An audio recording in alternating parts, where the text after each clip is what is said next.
সবাই দৌড়ে আইসা উমর রাদিয়াল্লাহু তাআলা আনহুকে ইস্তেকবাল, অভ্যর্থনা জানানোর জন্য। উমরকে গোটা দুনিয়াতে সবচাইতে প্রভাবশালী নেতা তখন, গোটা পৃথিবীর অর্ধেকটা মিলে একটা রাষ্ট্র, সুপার পাওয়ার। কিসের এখন আমেরিকা? আমেরিকা তো রাশিয়া, আমেরিকাকে ভয় পায় না, চীন ভয় পায় না। সেই সময় উমরের যে রাষ্ট্র, ইসলামী রাষ্ট্র, গোটা দুনিয়া ভয় পাইতো। এবং সেই রাশিয়া, সাইপ্রাস থেকে আসতো, খাজনা আসতো। সেরকম প্রভাবশালী নেতা আসতেছে, উমর আসতেছে।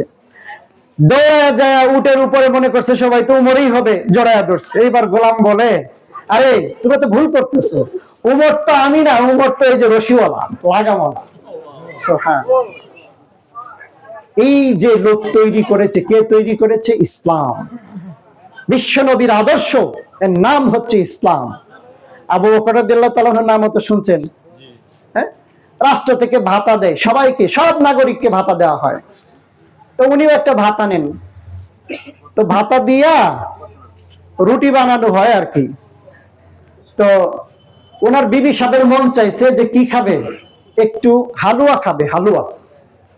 তো বিবি সাহেব বললেন যে স্বামী, ভাতার মধ্যে একটু পরিমাণ বাড়ায় নেন যাতে একটু হালুয়া খেতে পারি। উনি বললেন যে আমার জনগণ এর চেয়ে বেশি নেয় না, অতএব আমি এর চেয়ে বেশি নিতে পারবো না। আর এর চেয়ে বেশি করে সব জনগণকে দেওয়া রাষ্ট্রেরও এই সামর্থ্য এখনো হয় নাই।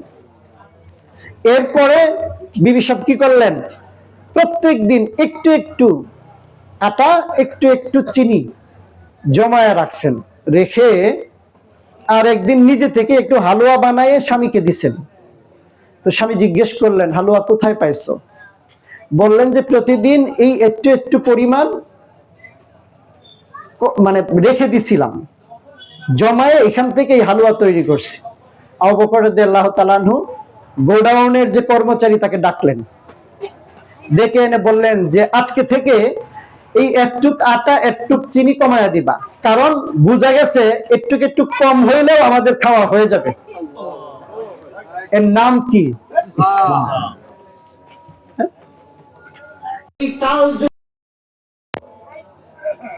ভালো কিনা? ইসলাম ভালো? সবাই ভালো মনে করেন? কারা কারা ভালো মনে করেন একটু আল্লাহু আকবার বলেন। মাশাআল্লাহ, মাশাআল্লাহ। যেটা বলতেছিলাম, যদি রাষ্ট্রে শান্তি ফিরিয়ে আনতে হয়, অধিকার প্রতিষ্ঠিত করতে হয়, সন্ত্রাস চাঁদাবাজি বন্ধ করতে হয়, তিনটা জিনিস লাগবে। এক নম্বর, একটি ভালো আদর্শ। এরপরে দুই নাম্বার, ভালো একজন নেতা। মূল নেতা যদি ভালো না হয়, শাখা নেতারা কোনোদিন ভালো হবে না। তাহলে আমাদের এক নাম্বার, আমরা ইসলামী আন্দোলন বাংলাদেশ পীর সাহেব চরমোনাই আদর্শ হিসেবে গ্রহণ করেছে ইসলাম। এটা ভালো আছে কিনা? ভালো। এরপরে নেতা আমাদেরকে পীর সাহেব চরমোনাই, উনি কি নেশা করে নাকি? উনি কি সিগারেট খায়? উনি কি চাঁদাবাজি করে? উনি কি সন্ত্রাসী করে? উনি কি সন্ত্রাস লালন পালন করে, ডাকাত লালন পালন করে? বরঞ্চ এই বাংলাদেশে লক্ষ লক্ষ এরকম মানুষ পাওয়া যাবে যে নেশাখোর ছিল, যে সন্ত্রাসী ছিল, চাঁদাবাজি ছিল, ওনার সংস্পর্শে এসে সোনার মানুষে পরিণত হয়েছে। প্রত্যেক এলাকাতে এরকম দুই চারজন লোক আছে। আগে খারাপ ছিল, পীর সাহেব চরমোনাইয়ের কাছে মুরিদ হয়ে তার সংস্পর্শে গিয়ে, তার আলোচনা শুনে, তার সোহবতে গিয়ে তার জীবন সে পরিবর্তন করেছে। ঠিক আছে কিনা? তাহলে আমাদের একজন ভালো নেতা আছে কিনা? এরপরে এরকম নেতা কর্মী লাগবে যারা ভালো। আচ্ছা, আমাদের দলের নেতা কর্মী দেখছে ভালো চরিত্রের নেতা কর্মী আর কোন দলে আছে কিনা? হ্যাঁ, আমাদের দলের নেতা কর্মীরা চাঁদাবাজি করে? ভাই, 5 তারিখের পরে 100 কোটি টাকা কামানোর সুযোগ আমারও ছিল, এখনো টুকটাক আছে। আল্লাহর রহমতে 1 টাকাও তো কামাই নাই ওইভাবে, আরো পকেট থেকে যায়। তাহলে শান্তি ফিরিয়ে আনার জন্য, দেশকে পুনর্গঠনের জন্য, চাঁদাবাজি সন্ত্রাসী মুক্ত একটি কল্যাণ রাষ্ট্র প্রতিষ্ঠার জন্য যে 3টি মৌলিক জিনিসের প্রয়োজন, এই 3টি জিনিস ইসলামী আন্দোলনের আছে। 1 নাম্বার আদর্শ, 2 নাম্বার একজন ভালো নেতা, 3 নাম্বার ভালো নেতা কর্মী। আমরা এসেছি আপনাদের কাছে রাষ্ট্রীয়ভাবে ইসলামকে বিজয়ী করার জন্য। মহান আদর্শ, বিশ্বনবীর আদর্শ, আল্লাহর দেওয়া জীবন আদর্শ ইসলামকে বিজয়ী করার জন্য। আপনারা কি এতে খুশি আছেন? কারা কারা রাজি আছেন? আল্লাহু আকবার বলেন। মাশাআল্লাহ, আলহামদুলিল্লাহ। বাংলাদেশের সমস্ত ইসলামী দলগুলো এক হয়েছে আগামী জাতীয় সংসদ নির্বাচনে ইসলামের পক্ষে একসাথে নির্বাচন করবে। আমিও আপনাদের কাছে এই জন্য ভোট চাইতে আসছি। বাংলাদেশে, মুসলমানের দেশে সন্ত্রাস দূর করার জন্য, চাঁদাবাজি দূর করার জন্য, মাদক মুক্ত করার জন্য, একটি জনগণ যেরকম স্বপ্ন দেখে একটি সুন্দর রাষ্ট্র, এরকম সুন্দর রাষ্ট্র গঠন করার জন্য আপনাদের কাছে ভোট চাইতে এসেছি। আপনারা কি ইসলামের পক্ষে থাকবেন? সবাই কারা কারা থাকবেন? আল্লাহু আকবার বলে হাত তুলুন।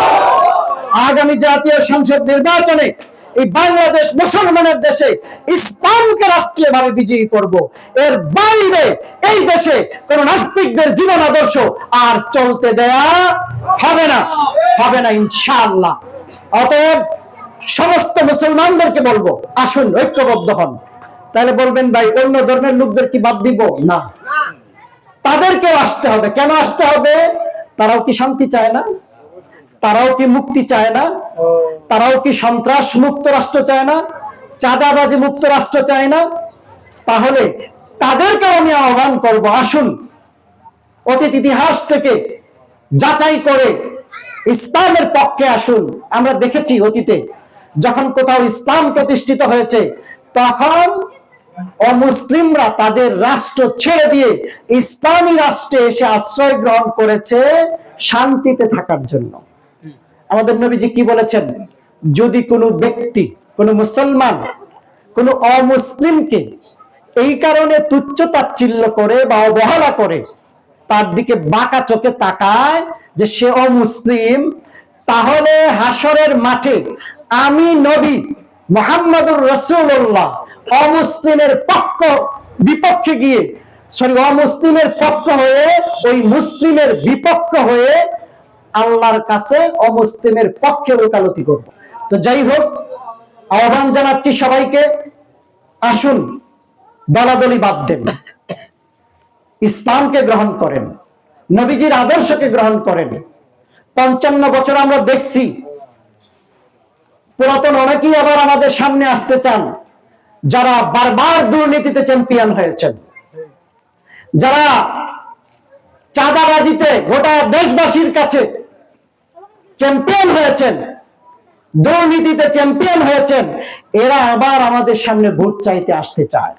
আমরা পরিষ্কার ভাবে বলতে চাই, আমরা কোন সন্ত্রাসীকে ভোট দেব, কোন চাঁদাবাজিকে ভোট দিব, কোন মাদক ব্যবসায়ীদেরকে আমরা ভোট দিব না।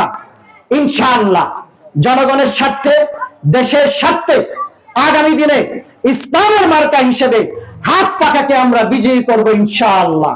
কারা কারা একমত আছে? আল্লাহু আকবার বলে হাত তুলুন। মাশাআল্লাহ, মাশাআল্লাহ, আল্লাহুম্মা আমিন।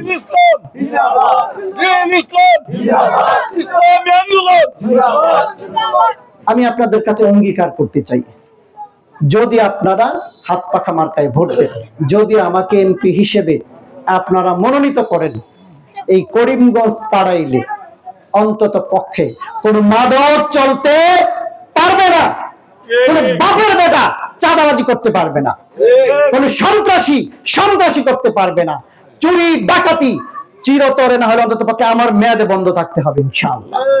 হাসপাতালগুলো যথাযথ চিকিৎসা সেবা দিতে হবে, সরকারি অফিস আদালতগুলোতে জনগণকে সেবা দিতে হবে, জনগণকে মালিক হিসেবে সম্মান দিতে হবে।